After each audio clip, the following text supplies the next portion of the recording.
Viewers welcome back on program. Viewers end ਵਾਲੇ section ਵਿੱਚ ਪਹੁੰਚ ਚੁੱਕੇ ਹਾਂ। ਉਸ ਵਿੱਚ ਆਪਾਂ ਗੱਲਬਾਤ ਕਰਨ ਜਾ ਰਹੇ ਹਾਂ ਕਿ ਪੰਜਾਬ ਦੀ ਅਜੋਕੀ ਸਥਿਤੀ ਨੂੰ ਲੈ ਕੇ ਦੁਨੀਆ ਭਰ ਵਿੱਚ ਸਿੱਖਾਂ ਵੱਲੋਂ ਲੌਬੀ ਕੀਤੀ ਜਾ ਰਹੀ ਹੈ ਤੇ ਰੋਸ ਵਿਖਾਵੇ ਜਿਹੜੇ ਨੇ ਉਹ ਵੀ ਹੋ ਰਹੇ ਨੇ। ਸੋ ਸਾਡੇ ਲਈ ਲੌਬੀ ਕਰਦਿਆਂ ਕਿਹੜੇ ਨੁਕਤਿਆਂ ਤੇ ਧਿਆਨ ਕੇਂਦਰਿਤ ਕਰਾਉਣਾ ਚਾਹੀਦਾ, ਸੋ ਇਸ ਬਾਰੇ ਆਪਾਂ ਗੱਲਬਾਤ ਕਰਨ ਜਾ ਰਹੇ ਹਾਂ। ਸੋ ਅਸੀਂ ਚਾਹਾਂਗੇ ਕਿ ਤੁਸੀਂ ਇਸੇ ਤਰ੍ਹਾਂ ਬਣੇ ਰਹਿਣਾ, ਦੇਖਣ ਸੁਣ ਲਿਆ, ਲਿਖਣ ਲਈ ਤੁਹਾਡਾ ਸਭ ਦਾ ਬਹੁਤ ਬਹੁਤ ਧੰਨਵਾਦ ਜੀ। ਡਾਕਟਰ ਸਾਹਿਬ ਕੀ ਵਿਚਾਰਾਂ ਨੇ? ਦੇਖੋ, ਅਸੀਂ ਜਿਹੜੇ ਸਾਡੇ ਵੀਰ ਭੈਣਾਂ ਫੇਸਬੁੱਕ ਦੇ ਰਾਹੀਂ ਜੁੜੇ ਹੋਏ ਨੇ, ਲਾਈਵ ਦੇਖ ਰਹੇ ਨੇ, ਉਹਨਾਂ ਨੂੰ ਰੈਕਗਨਾਈਜ਼ ਕਰਨਾ ਚਾਹੁੰਦੇ ਹਾਂ। ਅੱਛਾ, ਭੈਣ ਜੀ ਬਲਪ੍ਰੀਤ ਕੌਰ ਸਰਨ, ਉਹਨਾਂ ਨੇ ਫਤਿਹ ਅਰਜ਼ ਕੀਤੀ ਹੈ। ਹਰਪ੍ਰੀਤ ਸਿੰਘ ਹੋਰਾਂ ਨੇ ਵੀ ਫਤਿਹ ਬੁਲਾਈ ਹੈ। ਮੁਹੰਮਦ ਤਾਲਬ, ਉਹਨਾਂ ਨੇ ਦੇਵਨਾਗਰੀ ਦੇ ਵਿੱਚ ਖਾਲਿਸਤਾਨ ਜ਼ਿੰਦਾਬਾਦ ਲਿਖਿਆ। ਨਾਈਸ। ਮਨਦੀਪ ਸਿੰਘ ਵਾਹਿਗੁਰੂ ਜੀ, ਅਰਜਨ ਸਿੰਘ, ਵੀਰ ਦਲਜੀਤ ਸਿੰਘ ਲਿਖਦੇ ਨੇ, ਉਹਨਾਂ ਨੇ ਤੁਹਾਨੂੰ ਫਤਿਹ ਵੀ ਬੁਲਾਈ ਹੈ। ਫਤਿਹ ਜੀ। ਔਰ ਗੁਰਸਿੱਖ ਢਿੱਲੋਂ, ਉਹਨਾਂ ਦੀ ਵੀ ਫਤਿਹ। ਗੁਰਜੀਤ ਗਿੱਲ ਵੀ, ਭੈਣ ਜੀ ਕਰਨਜੀਤ ਕੌਰ ਲਿਖਦੇ ਨੇ, ਅੰਮ੍ਰਿਤਪਾਲ ਸਿੰਘ ਤਾਂ ਬਹਾਨਾ ਹੈ, ਅਸਲ ਵਿੱਚ ਤਾਂ ਪੰਜਾਬ ਨਿਸ਼ਾਨਾ ਹੈ। ਚਾਣਕਿਆ ਦੇ ਪੁੱਤਰ ਕਿਸਾਨ ਅੰਦੋਲਨ ਦੀ ਸ਼ਿਕਸਤ ਭੁੱਲੇ ਨਹੀਂ ਸੀ, ਸਿਰਫ ਸਹੀ ਸਮੇਂ ਦੀ ਉਡੀਕ ਵਿੱਚ ਸਨ ਜਦੋਂ ਪੂਰੀ ਦੀ ਪੂਰੀ ਸਿੱਖ ਕੌਮ ਨੂੰ ਨਿਸ਼ਾਨਾ ਬਣਾ ਸਕਣ। ਭੈਣ ਜੀ ਕਰਨਜੋਤ ਕੌਰ ਜੀ, ਤੁਸੀਂ ਬਿਲਕੁਲ ਸਹੀ ਬੋਲੇ। ਚੰਦ ਲਫ਼ਜ਼ਾਂ ਦੇ ਵਿੱਚ ਅਸਲ ਜਿਹੜਾ ਉਹ ਡਾਇਗਨੋਸਿਸ ਵੀ ਹੈ ਔਰ ਇਹਨਾਂ ਦੀ ਜਿਹੜੀ ਨੀਤੀ ਹੈ ਉਸ ਨੂੰ ਬਿਆਨੇ। ਔਰ ਮੁਹੰਮਦ ਤਾਇਬ, ਉਹਨਾਂ ਨੇ ਫਿਰ ਲਿਖਿਆ, stop Sikh genocide, Sikh leadership को चाइना जैसे मुल्क के साथ हाथ मिलाना चाहिए। ਤਾਇਬ ਸਾਹਿਬ, ਅਸੀਂ ਤਾਂ ਕੋਈ ਸਾਡਾ ਹੱਥ ਫੜੇ, ਪਾਕਿਸਤਾਨ ਵੀ ਫੜ ਲਏ, ਅਸੀਂ ਤਾਂ ਸਾਰੇ ਪਾਸੇ ਅਸੀਂ ਸਮਝਦੇ ਹਾਂ ਅਸੀਂ ਆਜ਼ਾਦੀ ਹਾਸਲ ਕਰਨੀ ਹੈ ਔਰ ਲੜਨ ਲਈ ਕੌਮ ਕੋਲ ਸਮਰੱਥ ਹੈ। ਕਿਸੇ ਦੇ ਸਾਨੂੰ ਸਾਧਨਾ ਦੀ ਲੋੜ ਨਹੀਂ ਹੈ। ਗੁਰੂ ਨੇ ਕੌਮ ਨੂੰ ਮਾਲੋ ਮਾਲ ਕੀਤਾ ਹੋਇਆ, ਸਿਰਫ ਸਾਨੂੰ ਡਿਪਲੋਮੈਟਿਕ ਔਰ ਪੋਲੀਟੀਕਲ ਸਪੋਰਟ ਦੀ ਲੋੜ ਹੈ। ਔਰ ਇਸੇ ਤਰ੍ਹਾਂ ਦਲਜੀਤ ਸਿੰਘ ਲਿਖਦੇ ਨੇ, ਡਾਕਟਰ ਸਾਹਿਬ ਇੰਗਲੈਂਡ ਨੂੰ ਸਗੋਂ ਪੰਜਾਬ ਨੂੰ ਸਿੱਖਾਂ ਦੇ ਹਵਾਲੇ ਕਰਨਾ ਚਾਹੀਦਾ, ਕਿਉਂਕਿ ਇਹਨਾਂ ਅੰਗਰੇਜ਼ਾਂ ਨੇ 1947 ਵਿੱਚ ਇਹਨਾਂ ਹਿੰਦੂ ਤਵੀਆਂ ਨੂੰ ਦੇ ਹਵਾਲੇ ਸਾਡੇ ਪੰਜਾਬ ਨੂੰ ਕੀਤਾ ਸੀ। ਹੁਣ ਬ੍ਰਿਟਨ ਰਾਜੇ ਨੂੰ ਚਾਹੀਦਾ ਸਿੱਖਾਂ ਨੂੰ ਖਾਲਿਸਤਾਨ ਬਣਾਉਣ ਵਿੱਚ ਪੂਰੀ ਮਦਦ ਕਰੇ। ਨਹੀਂ, ਜੇ ਨਾ ਕੀਤੀ ਤਾਂ ਫਿਰ ਇਹਨਾਂ ਦੇ ਮੁਲਕ ਨੂੰ ਖਾਲਿਸਤਾਨ, ਇਹਨਾਂ ਨੂੰ ਸਮਝ ਤਾਂ ਆ ਜਾਣੀ ਚਾਹੀਦੀ ਹੈ ਕਿ ਭਾਈ ਹੈ ਤਾਂ ਇਹ ਕੰਟਰੀ ਆਫ ਸ਼ਾਪਕੀਪਰਸ ਹੈ, ਜਿਵੇਂ ਨੈਪੋਲੀਅਨ ਨੇ ਕਿਹਾ ਸੀ। ਲੇਕਿਨ ਘੱਟੋ ਘੱਟ ਉਹਨਾਂ ਨੇ ਸਾਨੂੰ ਇਹ ਹੱਕ ਤਾਂ ਦਿੱਤਾ ਹੋਇਆ ਕਿ ਪੀਸਫੁਲੀ ਅਸੀਂ ਪ੍ਰੋਟੈਸਟ ਕਰ ਸਕਦੇ ਹਾਂ। ਜਿਹੜਾ ਇੰਡੀਆ ਇਹ ਚਾਹੁੰਦਾ ਹੈ ਕਿ ਭਾਈ ਅਸੀਂ ਤੁਹਾਡੇ ਨਾਲ ਇੰਨਾ ਟ੍ਰੇਡ ਕਰਦੇ ਹਾਂ, ਰਿਸ਼ੀ ਸੂਨਕ ਹਿੰਦੂ ਤਵੀ ਪ੍ਰਾਈਮ ਮਿਨਿਸਟਰ ਹੈ, ਇਹਨਾਂ ਦਾ ਬੰਦ ਕਿਉਂ ਨਹੀਂ ਕਰਦੇ ਇਹਨਾਂ ਦੇ ਪ੍ਰੋਟੈਸਟ ਕਰਵਾਉਣ। ਹਰਿੰਦਰ ਗਿੱਲ, ਮਾਨ ਸਿੰਘ, ਉਹਨਾਂ ਨੇ ਧੰਨਵਾਦ ਲਿਖਿਆ। ਜਸਬੀਰ ਸਿੰਘ, ਉਹਨਾਂ ਨੇ ਲਿਖਿਆ, Indian occupied Punjab and Sikhs don't expect justice, expect more genocide but only justice. Khalistan road map referendum, ਤੁਸੀਂ ਬਿਲਕੁਲ ਠੀਕ ਫਰਮਾਇਆ। ਔਰ ਰਮਨਦੀਪ ਲਿਖਦੇ ਨੇ, please try to also contact Christian cousin MP from Geelong, Australia, such a nice lady। ਸੋ ਸਾਡੇ ਬਹੁਤ ਸਾਰੇ ਵੀਰ ਆਸਟ੍ਰੇਲੀਆ ਤੋਂ ਵੀ ਪ੍ਰੋਗਰਾਮ ਨੂੰ ਲਾਈਵ ਦੇਖਦੇ ਨੇ। ਸੋ ਰਮਨਦੀਪ ਜੀ ਦੇ ਸੁਜੈਸ਼ਨ ਦੇ ਮੁਤਾਬਕ ਮੈਂ ਉਹਨਾਂ ਨੂੰ ਕਵਾਂਗਾ, ਰਿਕੁਐਸਟ ਕਰਾਂਗਾ ਕਿ ਉਹ ਕ੍ਰਿਸਟੀਨ ਕੁਸਨਸ MP ਨੇ ਜਿਹੜੇ ਨੇ ਆਸਟ੍ਰੇਲੀਆ ਦੇ, ਉਹਨਾਂ ਨੂੰ ਵੀ ਕੰਟੈਕਟ ਕਰਨ।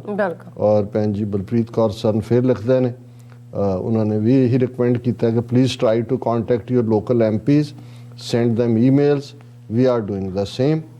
ਬਿਲਕੁਲ ਠੀਕ ਹੈ। ਔਰ ਅਸੀਂ ਜਿਹੜੀ ਕਿਉਂਕਿ ਇਸੇ ਟੌਪਿਕ ਦੇ ਨਾਲ ਹੀ ਕੰਸਰਨ ਹੈ ਜਿਹੜਾ ਸਾਡਾ ਇਹ ਟੌਪਿਕ ਵੀ ਹੈ ਕਿ ਜਦੋਂ ਅਸੀਂ ਲੌਬੀ ਦੀ ਗੱਲ ਕਰਦੇ ਹਾਂ, ਹੁਣ ਜਿਵੇਂ ਬੀਤੇ ਕੱਲ੍ਹ ਵਰਲਡ ਸਿੱਖ ਪਾਰਲੀਮੈਂਟ ਦਾ ਇੱਕ ਡੈਲੀਗੇਸ਼ਨ, ਸਟੇਟ ਡਿਪਾਰਟਮੈਂਟ ਦੇ ਨੁਮਾਇੰਦੇ ਜਿਨ੍ਹਾਂ 'ਚ ਇੰਡੀਆ ਡੈਸਕ, ਪਾਕਿਸਤਾਨ ਡੈਸਕ ਔਰ ਉਸ ਖਿੱਤੇ ਦੇ, ਉਹਨਾਂ ਸਾਰਿਆਂ ਨੂੰ ਬਰੀਫ ਕੀਤਾ, ਮੈਮੋਰੈਂਡਮ ਉਸ ਲਾਈਨ ਦੇ ਉੱਤੇ ਬਣਾਇਆ।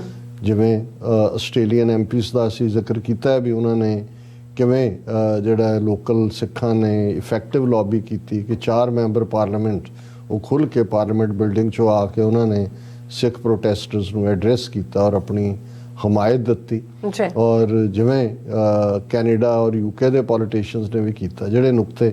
ਲੇਕਿਨ ਇਸ ਗੱਲ ਦਾ ਕਿਉਂਕਿ ਇੱਕ ਪਾਰਟ ਹੈ ਵੀ ਅਸੀਂ ਪ੍ਰੋਟੈਸਟ ਦੇ ਹਵਾਲੇ ਨਾਲ ਵੀ ਮੈਂ ਕਹਿਣਾ ਚਾਹੁੰਦਾ ਵੀ ਬਹੁਤ ਵਾਰ ਜਿਹੜਾ ਸਾਡਾ ਜੋਸ਼ ਹੈ ਉਹ ਤਾਂ ਨਾਅਰਿਆਂ ਰਾਹੀਂ ਪ੍ਰਗਟ ਹੁੰਦਾ ਤੇ ਨਾਅਰੇ ਅਸੀਂ ਆਪਣੀ ਜ਼ਬਾਨ 'ਚ ਹੀ ਲਾ ਰਹੇ ਹੁੰਦੇ ਹਾਂ, ਜ਼ਾਹਰ ਹੈ ਕਿ ਭਾਈ ਅਸੀਂ, ਲੇਕਿਨ ਸਾਨੂੰ ਉਦੋਂ ਇਹ ਭੁੱਲ ਜਾਂਦਾ ਹੈ ਕਿ ਵੀ ਜਿਹੜਾ ਅਸੀਂ ਪ੍ਰੋਟੈਸਟ ਆਊਟਸਾਈਡ ਕਰ ਰਹੇ ਹਾਂ, ਐਮਬੈਸੀਆਂ, ਕੌਂਸੂਲੇਟ ਜਾਂ ਹੋਰ ਪਬਲਿਕ ਪਲੇਸਿਸ ਦੇ, ਸਾਡਾ ਮਕਸਦ ਕੀ ਹੈ, ਪਰਪਸ ਕੀ ਹੈ। ਇੱਕ ਤਾਂ ਜ਼ਾਹਰ ਹੈ ਕਿ ਆਪਣਾ ਰੋਸ ਜ਼ਾਹਰ ਕਰਨਾ ਹੈ, ਇਹਨੂੰ ਕਹਿੰਦੇ ਅਸੀਂ ਰੋਸ ਵਿਖਾਵਾ ਹੈ।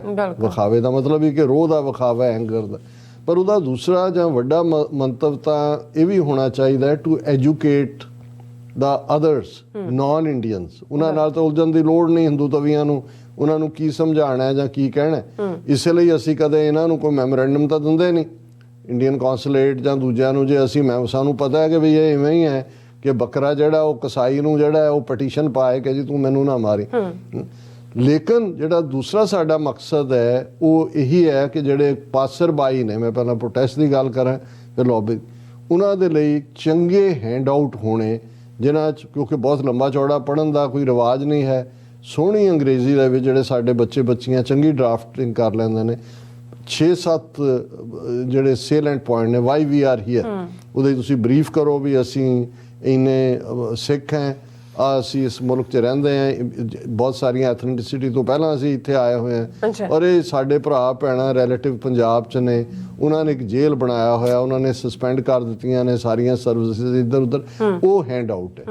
ਹੁਣ ਜਦੋਂ ਅਸੀਂ ਅਮਰੀਕਾ ਜਾਂ ਫॉर दैट ਰੀਜ਼ਨ ਦੂਸਰੇ ਡੈਮੋਕ੍ਰੈਟਿਕ ਮੁਲਕਾਂ ਦੇ ਜਿਹੜੇ ਨੇ ਲਾਅ ਮੇਕਰ, ਉਹਨਾਂ ਤੱਕ ਲੌਬੀ ਕਰਦੇ ਆ, ਉਹਨਾਂ ਨੂੰ ਜਿਹੜੀ ਸਭ ਤੋਂ ਵੱਡੀ ਗੱਲ ਅਪੀਲ ਕਰੇਗੀ, ਜਾਂ ਜਦੋਂ ਇੱਕ ਹੈ ਕਿ ਅਸੀਂ ਇੰਡੀਆ ਸਿਗਨੇਟਰੀ ਹੈ UN ਕਨਵੈਨਸ਼ਨ ਦਾ, ਜੈਨੋਸਾਈਡ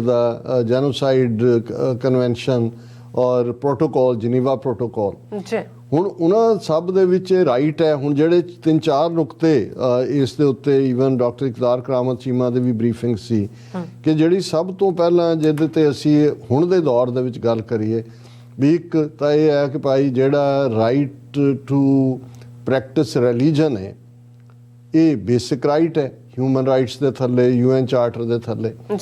ਅੰਮ੍ਰਿਤਪਾਲ ਸਿੰਘ ਇੱਕ ਸਿੱਖ ਪ੍ਰੀਚਰ ਜਿਹੜਾ ਇਸ ਰਾਈਟ ਦੇ ਥੱਲੇ ਪੰਜਾਬ ਦੇ ਵਿੱਚ ਵਿਚਰਦਿਆਂ ਜਿਹੜਾ ਉਹ ਡਰੱਗਸ ਤੋਂ ਵੀ ਦੂਰ ਕਰ ਰਿਹਾ ਸੀ ਨੌਜਵਾਨਾਂ ਨੂੰ, ਔਰ ਆਪਣੇ ਧਰਮ ਦਾ ਪ੍ਰਚਾਰ ਕਰ ਰਿਹਾ ਸੀ, ਉਸ ਨੂੰ ਜਿਹੜਾ ਐਨਫੋਰਸਡ ਡਿਸਅਪੀਅਰੈਂਸ ਹੈ ਅੱਜ ਤੱਕ ਜਦੋਂ ਅਸੀਂ ਗੱਲ ਕਰ ਰਹੇ ਹਾਂ, ਕੱਲ ਨੂੰ ਜਦੋਂ ਜੇ ਉਹਨੂੰ ਵੈਸੇ ਹੀ ਡਿਸਅਪੀਅਰ ਕਰ ਦੇਣ ਵੱਖਰੀ ਕਹਾਣੀ ਹੈ, ਪੇਸ਼ ਕਰ ਦੇਣ ਤਾਂ ਫਿਰ ਉਹ ਜਿਹੜਾ ਹੈ ਅੰਡਰ ਅਰੈਸਟ ਔਰ ਫਿਰ ਡਿਟੈਂਸ਼ਨ ਐਂਡ ਫਿਰ ਸੇਫਟੀ ਐਕਟ ਜਾਂ ਜੋ ਵੀ ਲਾਣਗੇ ਫਿਰ ਉਹ ਤੁਹਾਡਾ।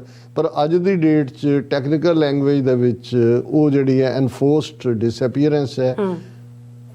ਇਹਦੇ ਬਾਵਜੂਦ ਕਿ ਉਹ ਇੱਕ ਰਿਲੀਜੀਅਸ ਦਾਇਰਾ, ਉਹਨੇ ਕੋਈ ਫੌਜ ਨਹੀਂ ਬਣਾਈ, ਕੋਈ ਆਰਮਡ ਸਟਰਗਲ ਨਹੀਂ ਕੀਤੀ, ਕਿਸੇ ਨੂੰ ਹਾਰਮ ਨਹੀਂ ਕੀਤਾ, ਕਿਸੇ ਦੇ ਗੋਲੀ ਨਹੀਂ ਮਾਰੀ, ਲੇਕਿਨ ਜਿਸ ਅੰਦਾਜ਼ ਦੇ ਵਿੱਚ ਉਹਦੇ ਖਿਲਾਫ ਸਟੇਟ ਨੇ ਸਾਰਾ, ਇਹ ਇੰਡੀਵਿਜੂਅਲ ਤੱਕ ਹੁੰਦਾ। ਸੈਕੰਡ ਕਿ ਵੀ ਆਪਣੇ ਇਹਨਾਂ ਹੱਕਾਂ ਦੇ ਲਈ ਅੱਜ ਕਿੰਨੇ ਲੋਕ, ਔਰ ਇਸ 'ਚ ਜਸਪਾਲ ਸਿੰਘ ਮੰਝਪੁਰਾ ਦੀ ਲਿਸਟ ਜਿਹਦੇ 'ਚ ਹੁਣ ਬਹੁਤ ਸਾਰੇ ਨਵੇਂ ਐਡ ਹੋਏ ਨੇ, ਕਿ ਕਿੰਨੇ ਉਹ ਖੁਦ ਮੰਨ ਰਹੇ ਨੇ ਜੀ 170 ਦੇ ਕਰੀਬ ਅਸੀਂ ਅਰੈਸਟ ਕੀਤੇ ਨੇ, ਉਹਨਾਂ ਦੇ ਸਪੋਰਟ ਕਿੰਨੇ ਹਜ਼ਾਰ ਜਿਹੜੇ ਨੇ ਉਹ ਅਦਰਵਾਈਜ਼ ਨੇ, ਉਹਨਾਂ ਦੀ ਫਿਗਰ ਵੱਧਦੀ ਚਲੀ ਜਾ ਰਹੀ।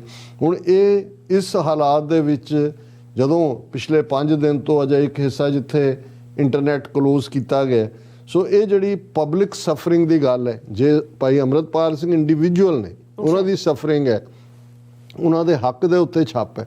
ਪਰ ਜਦੋਂ ਇੰਟਰਨੈਟ, ਜਿਹਨੂੰ ਵਾਸ਼ਿੰਗਟਨ ਪੋਸਟ ਜਾਂ ਗਾਰਡੀਅਨ ਨੇ ਐਜ਼ ਏ ਹੈਡਲਾਈਨ ਬਣਾਇਆ ਕਿ ਭਾਈ 29 ਮਿਲੀਅਨ ਲੋਕਾਂ ਦਾ ਇੰਟਰਨੈਟ ਬੰਦ ਕਰ ਦਿੱਤਾ ਗਿਆ, ਤਾਂ ਇੱਥੇ ਫਿਰ ਉਹਨੂੰ ਰਿਲੇਟ ਕਰ ਲੈਂਦੇ ਨੇ ਆਪਣੇ ਨਾਲ ਕਿ ਬੇਚਾ ਇਵੇਂ 3 ਕਰੋੜ ਲੋਕ ਜਿਹੜੇ ਨੇ ਅਪਰੋਕਸੀਮੇਟਲੀ ਉਹ ਬਿਨਾਂ ਇੰਟਰਨੈਟ ਤੋਂ ਨੇ, ਇਹ ਪਬਲਿਕ ਸਫਰਿੰਗ ਹੈ। ਫਿਰ ਜਦੋਂ ਤੁਸੀਂ ਕਹਿੰਦੇ ਹੋ ਕਿ ਭਾਈ ਫਰੀडम ਆਫ ਐਕਸਪ੍ਰੈਸ਼ਨ, ਹੁਣ ਅਮਰੀਕਾ ਨੂੰ ਸਮਝਾਓਗੇ ਜੇ ਇੱਕ ਦਫਾ ਹੁੰਦੀ ਆ ਉਹਨੂੰ 144 ਕਹਿੰਦੇ ਨੇ ਕਿ ਜਿਹਦੇ ਥੱਲੇ 5 ਤੋਂ ਜ਼ਿਆਦਾ ਬੰਦੇ ਹੀ ਨਹੀਂ ਇਕੱਠੇ ਹੋ ਸਕਦੇ। ਉਹ ਕਹਿੰਦੇ ਕਿਹੜੀ ਡੈਮੋਕ੍ਰੇਸੀ ਹੈ? Is it a colonial era law? Yes, it is a colonial era law. So ਇਹਦੇ 'ਚ ਇਹ ਹੈ ਕਿ ਰਾਈਟ ਟੂ ਅਸੈਂਬਲ ਜਿਹੜਾ ਉਹ ਤੁਹਾਡਾ ਬੇਸਿਕ ਰਾਈਟ ਹੈ, ਔਰ ਉਹਨਾਂ ਨੂੰ ਕੋਈ ਵੀ ਰਾਈਟ ਟੂ ਅਸੈਂਬਲ ਵੀ ਤੁਹਾਡਾ ਖੋਹ ਲਿਆ, ਫਰੀडम ਆਫ ਐਕਸਪ੍ਰੈਸ਼ਨ ਵੀ ਖੋਹ ਲਈ, ਰਾਈਟ ਟੂ ਪ੍ਰੈਕਟਿਸ ਰਿਲੀਜਨ ਵੀ ਖੋਹ ਲਿਆ, ਔਰ ਇੰਟਰਨੈਟ ਔਰ ਦੂਸਰਾ ਕਰਕੇ ਤੁਹਾਨੂੰ ਤਾਂ ਉਹਨਾਂ ਨੇ ਬਿਲਕੁਲ ਉਹ ਪਿੰਜਰੇ ਦੇ ਵਿੱਚ ਜਿਵੇਂ ਜ਼ੂ 'ਚ ਜਾਨਵਰ ਰੱਖੇ ਹੁੰਦੇ ਨੇ ਇਵੇਂ ਬਣਾ ਦਿੱਤਾ। ਔਰ ਫਿਰ right to of peaceful protest, ਹੁਣ ਜਿਵੇਂ ਧੱਕੇ ਨਾਲ ਉਹਨਾਂ ਨੇ ਸੋਹਾਣਾ ਸਾਹਿਬ ਤੋਂ, ਲੁਧਿਆਣੇ ਤੋਂ ਬੰਦੇ ਚੁੱਕੇ ਔਰ ਦੂਸਰੇ, ਔਰ ਇਹ ਸਾਰਿਆਂ ਨੂੰ ਕੀਤਾ। ਔਰ ਜਦੋਂ ਤੁਸੀਂ ਇਹਨਾਂ ਸਾਰਿਆਂ ਨੂੰ ਫਿਰ ਇਸ ਕੰਟੈਕਸਟ ਜਦੋਂ ਅਸੀਂ ਇਹ ਕਹਿੰਦੇ ਹਾਂ ਕਿ ਜੀ ਇਹ ਔਨਗੋਇੰਗ ਜੈਨੋਸਾਈਡ ਹੈ, ਔਰ ਫਿਰ ਤੁਸੀਂ ਜੇ ਤੁਸੀਂ ਮੈਮੋਰੈਂਡਮ ਟਾਈਪ ਬਣਾਉਂਦੇ ਹੋ, ਤੁਸੀਂ ਗੂਗਲ ਕਰਕੇ doctor Gregory American university Maryland ਦੇ ਜਿਹੜੇ ਪ੍ਰੋਫੈਸਰ, ਜਿਨ੍ਹਾਂ ਦੇ 8 ਸਟੈਪਸ ਆਫ ਜੈਨੋਸਾਈਡ ਨੂੰ UN ਨੇ ਮਾਨਤਾ ਦਿੱਤੀ ਹੈ, ਜਿਨ੍ਹਾਂ ਨੇ ਜੈਨੋਸਾਈਡ ਨੂੰ ਜਿਹੜਾ ਹੈ ਉਹ ਇੱਕ ਮਹਿਕਮਾ ਬਣਾਇਆ ਹੋਇਆ UN ਦੇ ਵਿੱਚ ਕਿ ਭਾਈ ਇਹ ਪਹਿਲਾਂ ਸਾਨੂੰ ਬਦਨਾਮ ਵੀ ਕਰ ਰਹੇ ਨੇ, ਇਹਦੇ ਨਾਲ ਤੁਸੀਂ ਮੈਲਾਈਨਿੰਗ ਪ੍ਰੀਵੀਅਸਲੀ ਕੀ ਕੀਤਾ ਹੈ, ਐਗਜ਼ੀਕਿਊਸ਼ਨ RSS ਵਰਗੀ ਆਰਗੇਨਾਈਜੇਸ਼ਨ ਜਿਸ ਦੀ ਆਫਸ਼ੂਟ ਵਿਸ਼ਵ ਹਿੰਦੂ ਪਰਿਸ਼ਦ ਔਰ ਬਜਰੰਗ ਦਲ ਜਿਹੜੇ ਆਲਰੇਡੀ ਉੱਥੇ ਕਿਲਿੰਗ ਕਰ ਰਹੇ ਨੇ, ਡਿਮੋਨਾਈਜ਼ ਕਰ ਰਹੇ ਨੇ, ਅਲਟੀਮੇਟਲੀ ਲੂਟ ਆਫ ਰਿਸੋਰਸਿਸ ਸਾਡੀ ਕੀਤੀ ਹੋਈ ਹੈ। ਔਰ ਇਹ ਸਾਡੀ ਜੈਨੋਸਾਈਡ ਦੀ ਫਾਈਨਲ ਇੱਕ ਹੋਰ ਜੈਨੋਸਾਈਡ ਕਰਨ ਦੇ ਲਈ ਗਰਾਊਂਡ ਤਿਆਰ ਕੀਤੀ ਜਾ ਰਹੀ ਹੈ। Law and order state subject ਹੈ, but it has been taken over by the federal agencies and they are the ones ਜੋ ਘਰਾਂ 'ਚ ਛਾਪੇ ਮਾਰ ਰਹੇ ਨੇ ਔਰ ਦੂਸਰੇ ਕਰ ਰਹੇ ਨੇ। ਇਹ ਤੁਹਾਡਾ ਕੇਸ ਬਿਲਟ ਹੁੰਦਾ। ਇਹ ਠੀਕ ਹੈ ਵੀ ਅਲਟੀਮੇਟ ਅਸੀਂ ਖਾਲਿਸਤਾਨ ਜ਼ਿੰਦਾਬਾਦ ਕਹਿ ਕੇ ਸਾਨੂੰ ਤਸੱਲੀ ਹੁੰਦੀ ਹੈ, ਅਸੀਂ ਕਹਿੰਦੇ ਵੀ ਰਹਿਣਾ, ਲੇਕਿਨ ਇਹ ਜਿਹੜੀ ਲੌਬਿੰਗ ਹੈ ਉਸ ਦੇ ਇਹ 4-5 ਨੁਕਤੇ ਨੇ ਜਿਨ੍ਹਾਂ ਦੇ ਉੱਤੇ ਫੋਕਸ ਕਰਨ ਦੀ ਲੋੜ ਹੈ। ਔਰ ਇਹ ਵੀ ਇਸੇ ਲਈ ਅਸੀਂ ਫੋਕਸ ਕਰਨੇ ਨੇ ਤਾਂ ਕਿ ਸਾਡੇ ਕੋਲ ਇੱਕ ਧਰਤੀ ਦਾ ਉਹ ਟੁਕੜਾ ਹੋਏ, ਧਰਤੀ ਦਾ ਖਿੱਤਾ ਹੋਏ ਜਿਹੜਾ ਸਾਡਾ ਖਿੱਤਾ ਹੈ, ਆਲਰੇਡੀ ਸਾਡਾ ਉਹ ਮੁਲਕ ਹੈ। ਜਦੋਂ ਅਸੀਂ ਦੇਸ਼ ਪੰਜਾਬ ਦੀ ਗੱਲ ਕਰਦੇ ਔਰ ਉਹੀ ਧਰਤੀ ਦਰਿਆਏ ਜਮਨਾ ਤੋਂ ਵਾਘਾ ਤੱਕ ਜਿਸ ਦੀ ਅਸੀਂ ਅਰਦਾਸ ਖਾਲਸੇ ਦੀਆਂ ਚੌਕੀਆਂ ਝੰਡੇ ਬੁੰਗੇ ਜੁਗੋ ਜੁਗ ਅਟਲ ਅਕਾਲ ਪੁਰਖ ਤੋਂ ਮੰਗਦੇ ਹਾਂ। ਔਰ ਇਹ ਝੰਡੇ ਬੁੰਗੇ ਸਾਡੇ ਉੱਤੇ ਤਾਂ ਹੀ ਅਟਲ ਵਾਲੀ ਅਰਦਾਸ ਦੀ ਪੂਰਤੀ ਵੱਲ ਅਸੀਂ ਵਧਾਂਗੇ, ਝੰਡੇ ਬੁੰਗੇ ਅਟਲ ਹੋਣਗੇ ਜੇ ਅਸੀਂ ਇਸ ਆਪਣੀ ਧਰਤੀ ਨੂੰ ਦਰਿਆਏ ਜਮਨਾ ਤੋਂ ਵਾਘਾ ਤੱਕ ਇੰਡੀਅਨ ਆਰਮੀ ਜੈਕ ਬੂਟ ਤੋਂ ਲਿਬਰੇਟ ਕਰਵਾਵਾਂਗੇ।